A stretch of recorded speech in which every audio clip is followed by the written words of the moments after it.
didn't know that, said Andre. Interesting. Noah wanted to tell them about the key. Hey, I also found... Suddenly, he felt a keen sense of dread and he stopped. The cave seemed to grow darker and colder, if that were possible, as an eerie silence fell over the room. He glanced around uneasily, absent-mindedly stuffing the key inside the front pocket of his shorts. Guys, what's going on?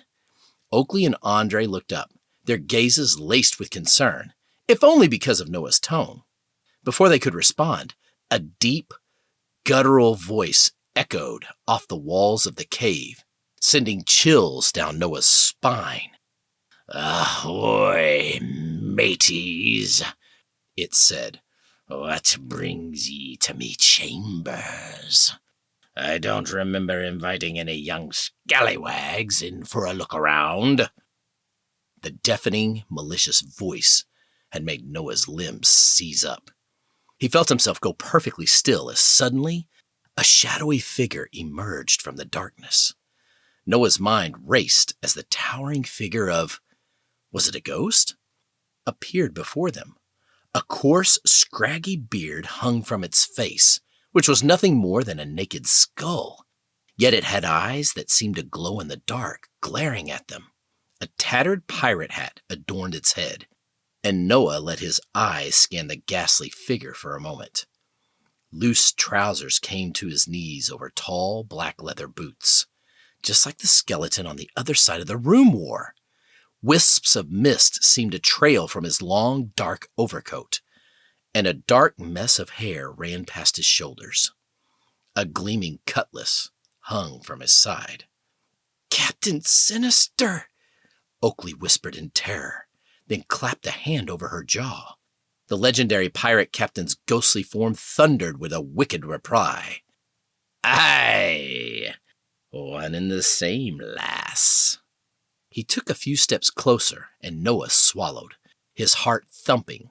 He glanced at the entrance to the room, panic surging through him. It would only take a few steps to get there, and then they could escape this talking, walking apparition. "I see you've been digging through me things, aye?" the ghostly figure said, moving even closer until Noah thought his knees might buckle. With another few steps, the phantom stood over Oakley, and she seemed to shrink under his glare. "I can smell it on ye. You're looking for something that doesn't belong to ye." He wrinkled his nose, his sword glimmering dangerously by his side, even in the low light. Oakley closed the captain's log quickly and put it back into the chest without a word, then slammed the box shut. Noah could see the fear in her gaze, which was frozen on the captain's face. "Aye, that's a good lass. Now, ye best be on your way," the ghost of Captain Sinister said, this time directing his warning at Noah and Andre. "Before any misfortune happens upon ye." Noah couldn't agree more. "Come on, guys," he whispered. "Let's go." Suddenly, a bone-chilling rumble echoed across the chamber, intensifying as it reached the higher pitch, and Noah looked up to see the pirate ghost bellowing with wicked laughter.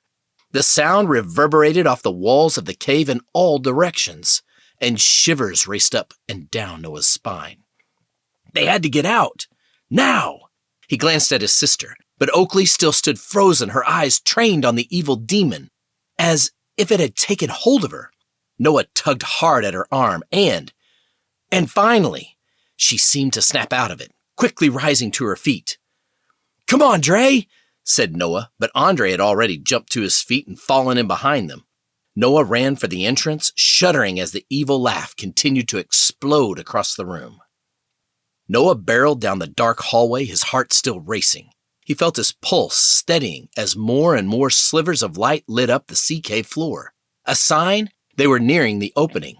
It seemed the tide had only come in by a couple of centimeters, judging by the water in the tide pools, just as Oakley had said it would in the 40 minutes or so they'd been inside.